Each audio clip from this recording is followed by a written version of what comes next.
ನಮಸ್ಕಾರ, ಸ್ಪೀಡ್ ನ್ಯೂಸ್ಗೆ ಸ್ವಾಗತ. ನಾನು ಚಂದ್ರಕಲಾ ನೂತನಗೌಡ. 5 ವಿಶೇಷ ಚೇತನರಿಗೆ ವಿಮಾನ ಪ್ರಯಾಣಕ್ಕೆ ನಿರಾಕರಣೆ. 26ರಿಂದ 33 ವರ್ಷ ವಯಸ್ಸಿನ ಯುವಕರಿಗೆ ನಿರ್ಬಂಧವನ್ನ ಹೇರಲಾಗಿದೆ. ನೋಡಿ, ಅಂಗವೈಕಲ್ಯ ಮತ್ತು ಹೆಚ್ಚುವರಿ ಸಾಮಾನುಗಳಿಗೆ ದೋಷಪೂರಿತ ಪಾವತಿ ಲಿಂಕ್ ಕಾರಣದಿಂದ ವಿಮಾನದಲ್ಲಿ ಸಂಚಾರ ಮಾಡೋದಕ್ಕೆ ಕ್ಯಾಥೆ ಪೆಸಿಫಿಕ್ ಪ್ರವೇಶ ನಿರಾಕರಿಸಿದೆ ಅಂತ ಪ್ರಯಾಣಿಕರು ಆರೋಪವನ್ನು ಮಾಡಿದ್ದಾರೆ. ನಿನ್ನೆ ಬೆಳಿಗ್ಗೆ ಬೆಂಗಳೂರು ವಿಮಾನ ನಿಲ್ದಾಣದಲ್ಲಿ 5 ವಿಶೇಷ ಚೇತನರಿಗೆ ವಿಮಾನದಲ್ಲಿ ಪ್ರಯಾಣ ಮಾಡೋದಕ್ಕೆ ಪ್ರಮುಖ ಅಂತಾರಾಷ್ಟ್ರೀಯ ವಿಮಾನಯಾನ ಸಂಸ್ಥೆ ಏನಿದೆಯಲ್ಲ, ಕ್ಯಾಥೆ ಪೆಸಿಫಿಕ್ ನಿರಾಕರಣೆಯನ್ನ ಮಾಡಿರುವಂಥದ್ದು. ಕಾರಣ ಅಂಗವೈಕಲ್ಯ ಹಾಗೆ ಹೆಚ್ಚುವರಿ ಸಾಮಾನುಗಳಿಗೆ ದೋಷಪೂರಿತ ಪಾವತಿ ಲಿಂಕ್ ಕಾರಣದಿಂದ ಈ ರೀತಿ ಮಾಡಿದ್ದಾರೆ ಅಂತ ಹೇಳಲಾಗ್ತಾ ಇದೆ.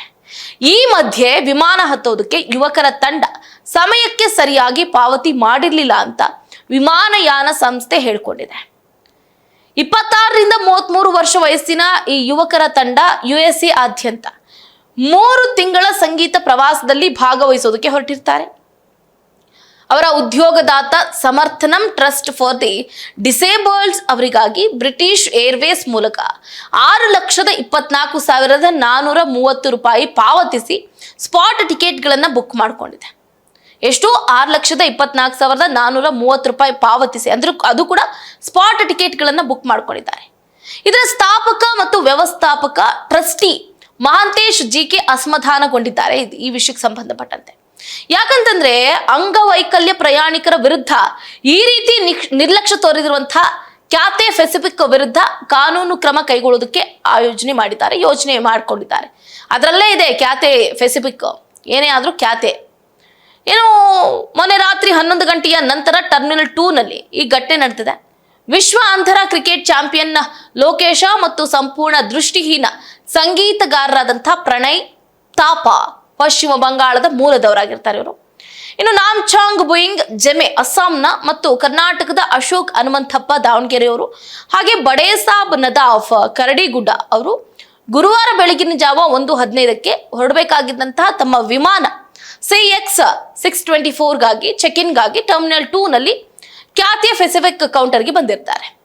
ವಿಮಾನಯಾನ ಸಂಸ್ಥೆಯು ಪ್ರತಿ ವ್ಯಕ್ತಿಗೆ ಗರಿಷ್ಠ 23 kg ಲಗೇಜ್ ಅನ್ನ ಅನುಮತಿಸಿದೆ.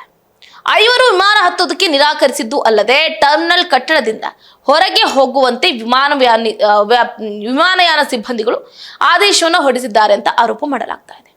ಇನ್ನು ಕತ್ತಲೆಯಲ್ಲಿ ಹೊರಗೆ ಸಿಲುಕಿಕೊಂಡಿದ್ದಂತಹ ಸಂಗೀತಗಾರರು ಈ ಪತ್ರಿಕೆಯೊಂದಿಗೆ ದೂರವಾಣಿಯಲ್ಲಿ ಮಾತಾಡೋದಕ್ಕೆ ಲೋಕೇಶ್ಗೆ ಹೇಳ್ತಾರೆ, ನಮ್ಮ ವಸ್ತುಗಳು ಅಂದ್ರೆ ನಮ್ಮ ಸಾಮಾನುಗಳು ತೂಕ ಮಿತಿಯಲ್ಲಿದೆ, ಆದರೆ ಅನೇಕ ಸಣ್ಣ ಸಣ್ಣ ವಸ್ತುಗಳನ್ನ ಕೊಂಡೊಯ್ತಾ ಇದ್ದು ಅದಕ್ಕೆ ಹೆಚ್ಚುವರಿ ಶುಲ್ಕ ಪಾವತಿಸಬೇಕು ಅಂತ ವಿಮಾನಯಾನ ಚೆಕ್ ಇನ್ ಸಿಬ್ಬಂದಿ ಹೇಳಿದ್ದಾರೆ. ಮೊದಲು ಅದಕ್ಕೆ 60,000 ರೂಪಾಯಿಗಳಿಗಿಂತ ಹೆಚ್ಚು ಅಂತ ತಿಳಿಸ್ತಾರೆ. ಅದಕ್ಕೆ ನಾವು ಒಪ್ಕೊಂಡ್ವಿ. ನಂತರ ಸಂಪೂರ್ಣವಾಗಿ 1,12,000 ರೂಪಾಯಿ ಪಾವತಿಸಬೇಕು ಅಂತ ಹೇಳ್ತಾರೆ. ಕಾರ್ಯನಿರ್ವಹಿಸಿದ ಲಿಂಕ್ ಮೂಲಕ ಪಾವತಿ ಮಾಡೋದಕ್ಕೆ ನಮ್ಮನ್ನ ಕೇಳ್ತಾರೆ. ನಾವು 10 ಬಾರಿ ಪ್ರಯತ್ನ ಮಾಡ್ತೀವಿ. ಪ್ರಸ್ತುತ ಅಮೆರಿಕದಲ್ಲಿರುವಂತಹ ನಮ್ಮ ಸಂಘದ ಸಿಬ್ಬಂದಿ ಕೂಡ ಪ್ರಯತ್ನ ಮಾಡ್ತಾರೆ, ಆದರೆ ಅದು ಕೆಲಸ ಆಗೋದಿಲ್ಲ. QR ಕೋಡ್ ಆಯ್ಕೆ ಲಭ್ಯ ಇದ್ರೂ ಕೇವಲ 1 ಸ್ಕ್ಯಾನ್ ಮೂಲಕ ಪಾವತಿ ಮಾಡಬೇಕು ಅಂತ ತಿಳಿಸ್ತಾರೆ. ಸಂಘ ಅಕೌಂಟ್ಗೆ ಹಣ ಕಳಿಸುತ್ತೆ, ಕ್ರೆಡಿಟ್ ಕಾರ್ಡ್ ವಿವರಗಳನ್ನ ಕಳಿಸಿದೆ, ಆದರೆ ಅವರು ಸ್ವೀಕರಿಸಲಿಲ್ಲ. ಅಂತಿಮವಾಗಿ ನಾನು ಅವರಲ್ಲಿ 4 ಸಾಮಾನುಗಳಿಲ್ಲದೆ ಪ್ರಯಾಣಿಸೋದಕ್ಕೆ ಅವಕಾಶ ನೀಡಬೇಕು ಅಂತ ಸೂಚಿಸ್ತೀವಿ. ಹಾಗೆ ಹೆಚ್ಚುವರಿ ಸಾಮಾನು ಪಾವತಿಯ ನಂತರವೇ 5ನೇ ವ್ಯಕ್ತಿ ಮರುದಿನ ಪ್ರಯಾಣ ಮಾಡ್ತಾನೆ ಅಂತ ಕೇಳ್ಕೊಳ್ತೀವಿ. ಆರಂಭದಲ್ಲಿ ಒಪ್ಕೊಳ್ತಾರೆ, ಆದರೆ ನಂತರ ತಮ್ಮ ಮನಸ್ಸನ್ನ ಬದಲಾಯಿಸ್ತಾರೆ ಅಂತ ಅವರ ಆಗಮನಕ್ಕಾಗಿ ಅಮೆರಿಕದಲ್ಲಿ ಕಾಯ್ತಿದ್ದಂತಹ ಮಹಾಂತೇಶ್ವರು ತಿಳಿಸ್ತಾರೆ. ನೋಡಿ, ಕೆಂಪೇಗೌಡ ಅಂತಾರಾಷ್ಟ್ರೀಯ ವಿಮಾನ ನಿಲ್ದಾಣದ ಅಂದ್ರೆ KIA ಸಿಬ್ಬಂದಿ ನಮ್ಮನ್ನ ಬೆಂಬಲಿಸ್ತಾರೆ. ವಿಮಾನದಲ್ಲಿ ಪ್ರಯಾಣ ಮಾಡೋದಕ್ಕೆ ಅನುಮತಿಸುವಂತೆ ಟರ್ಮಿನಲ್ ಮ್ಯಾನೇಜರ್ ಅವರನ್ನ ಪದೇ ಪದೇ ಮನವಿ ಕೂಡ ಮಾಡ್ಕೊಳ್ತಾರೆ ಅಂತ ತಂಡ ಹೇಳಿದೆ. ಇದು ಸ್ಪಷ್ಟ ತಾರತಮ್ಯ. ಕಳೆದ 2 ದಶಕಗಳಿಂದ ನಾನು ಪ್ರಪಂಚದಾದ್ಯಂತ ಪ್ರಯಾಣ ಮಾಡ್ತಾ ಇದ್ದೀನಿ, ನನ್ನ ಸಿಬ್ಬಂದಿಯೂ ಹಾಗೆ ಇದ್ದಾರೆ.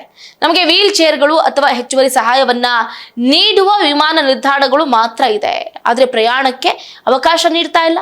ನಾನು ಕಾನೂನು ಕ್ರಮಕ್ಕೆ ಕೈಗೊಳ್ತೀನಿ ಅಂತ ಮಹಾಂತೇಶ್ ಅವರು ಹೇಳ್ತಾರೆ. ಇನ್ನು ಈ ಘಟನೆ ಕುರಿತು ಪ್ರತಿಕ್ರಿಯೆ ಕೊಟ್ಟಂತಹ ವಿಮಾನಯಾನ ವಕ್ತಾರರು, ಇದು ಕ್ಯಾಥೆ ಪೆಸಿಫಿಕ್ಗೆ ಗೊತ್ತಾಗಿದೆ, ಇದು ಪ್ರಯಾಣಿಕರ ಅಂಗವೈಕಲ್ಯಕ್ಕೆ ಸಂಬಂಧಿಸಿದ್ದಲ್ಲ, ಗುಂಪು ಮಿತಿ ಮೀರಿದ ಸಾಮಾನುಗಳೊಂದಿಗೆ ಪ್ರಯಾಣ ಮಾಡ್ತಿದ್ದಾಗಿದೆ. ಪರಿಣಾಮವಾಗಿ ಆ ವಿಮಾನದಲ್ಲಿ ಪ್ರಯಾಣ ಮಾಡೋದಕ್ಕೆ ಅವಕಾಶವನ್ನು ಕೊಟ್ಟಿಲ್ಲ ಅಂತ ಹೇಳ್ತಾರೆ. ವಿಮಾನ ಹೊರಡುವ ಮುನ್ನ ಸರಿಯಾಗಿ ಪೇಮೆಂಟ್ ಮಾಡದ ಕಾರಣ ಅವರು ಪ್ರಯಾಣಿಕರಿಗೆ ಅವಕಾಶವನ್ನು ಕೊಟ್ಟಿಲ್ಲ. ಇದರಿಂದ ಉಂಟಾದ ತೊಂದರೆ ಮತ್ತು ಅನಾನುಕೂಲತೆಗಾಗಿ ನಾವು ಪ್ರಾಮಾಣಿಕವಾಗಿ ಕ್ಷಮೆಯನ್ನ ಯಾಚಿಸ್ತೀವಿ ಅಂತ ವಿಮಾನ ಸಂಸ್ಥೆ ಹೇಳಿಕೊಂಡಿದೆ. ಕ್ಯಾಥೆ ಪೆಸಿಫಿಕ್ ಎಲ್ಲ ಗ್ರಾಹಕರನ್ನ ಘನತೆ, ಕಾಳಜಿ ಮತ್ತು ಗೌರವದಿಂದ ನಡೆಸಿಕೊಳ್ಳಲು ಬದ್ಧವಾಗಿದೆ ಅಂತಲೂ ಕೂಡ ಸಂಸ್ಥೆ ಒಂದು ಕಡೆ ಹೇಳ್ಕೊಂಡಿದೆ. ಏನೇ ಆಗಿರಬಹುದು, 5 ವಿಶೇಷ ಚೇತನರಿಗೆ ವಿಮಾನ ಪ್ರಯಾಣಕ್ಕೆ ನಿರಾಕರಣೆ ಮಾಡಿದ್ದು ಇದೀಗ ರಾಜ್ಯದಾದ್ಯಂತ ದೊಡ್ಡ ಮಟ್ಟದಲ್ಲಿ ಸುದ್ದಿ ಆಗ್ತಾ ಇದೆ. ಇದಾಗಲೇ ಈ ವಿಷಯಕ್ಕೆ ಸಂಬಂಧಪಟ್ಟಂತೆ ಈ ಕ್ಯಾಥೆ ಪೆಸಿಫಿಕ್ ಸಂಸ್ಥೆ ವಿರುದ್ಧ ಒಂದಷ್ಟು ದೂರುಗಳು ಅಥವಾ ಟೀಕೆಗಳು ಕೂಡ ಕೇಳಿ ಬರ್ತಾ ಇರುವಂತದ್ದು. ಇದಾಗಿತ್ತು ಇವರಿಗಿನ ಅಪ್ಡೇಟ್. ನೋಡ್ತಾ ಇರಿ ಸ್ಪೀಡ್ ನ್ಯೂಸ್, ನಿಮ್ಮದು ವೇಗ ನಮ್ಮದು.